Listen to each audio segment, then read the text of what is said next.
ਮੇਰੇ ਸੰਗਿਓ ਸਾਥੀਓ ਤੇ ਮਿੱਤਰੋ, ਤੁਸੀਂ ਦੇਖ ਰਹੇ ਹੋ ਆਪਣਾ ਪੰਜਾਬ 444 YouTube ਚੈਨਲ ਤੇ ਤੁਸੀਂ ਕਰ ਦਿਓ ਇਹਨੂੰ ਸਬਸਕ੍ਰਾਈਬ ਤੇ ਤੁਹਾਡੀਆਂ ਮੁਹੱਬਤਾਂ ਦਾ ਸ਼ੁਕਰੀਆ। ਮੌਸਮ ਹੋ ਗਿਆ ਬੜਾ ਵਧੀਆ ਜੀ, ਸਮਾਨ ਤੋਂ ਥੋੜੀਆਂ ਥੋੜੀਆਂ ਕਣੀਆਂ ਤੇ ਬੜਾ ਠੰਡਾ ਜਿਹਾ ਮੌਸਮ ਤੇ ਜਿਹੜਾ ਗਰਮੀ ਦਾ ਜ਼ੋਰ ਆ ਉਹ ਗਿਆ ਜੀ ਟੁੱਟ ਤੇ ਮਜ਼ਦੂਰ ਵੀ ਹੁਣ ਆਪਣੀ ਮਜ਼ਦੂਰੀ ਬੜੀ ਦਿਲ ਲਾ ਕੇ ਕਰ ਰਹੇ ਨੇ।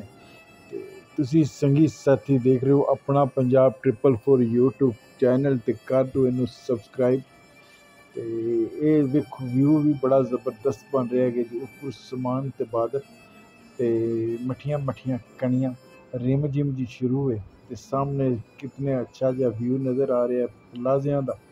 ਤੇ ਤੁਸੀਂ ਵੇਖ ਰਹੇ ਹੋ ਤੇ ਇੰਜੋਏ ਵੀ ਕਰੋ ਤੇ ਲੋਕਾਂ ਨੂੰ ਵੀ ਐਪਰੀਸ਼ੀਏਟ ਕਰ ਦਿਓ ਕਿ ਲੋਕ ਆਪਣੀ ਆਪਣੀ ਮਿਹਨਤ ਕਰ ਰਹੇ ਨੇ ਤੇ ਆਪਣੀ ਇਸ ਮੌਸਮ ਦੇ ਵਿੱਚ ਇੰਜੋਏ ਵੀ ਕਰ ਰਹੇ ਨੇ। ਤੇ ਬੜਾ ਅੱਛਾ ਜਿਹਾ ਵਿਊ ਹੈ ਤੇ ਬੜੀ ਚੰਗੀ ਜਿਹੀ ਲੋਕੇਸ਼ਨ ਤੇ ਜੀ ਪ੍ਰੋਜੈਕਟ ਹੈ।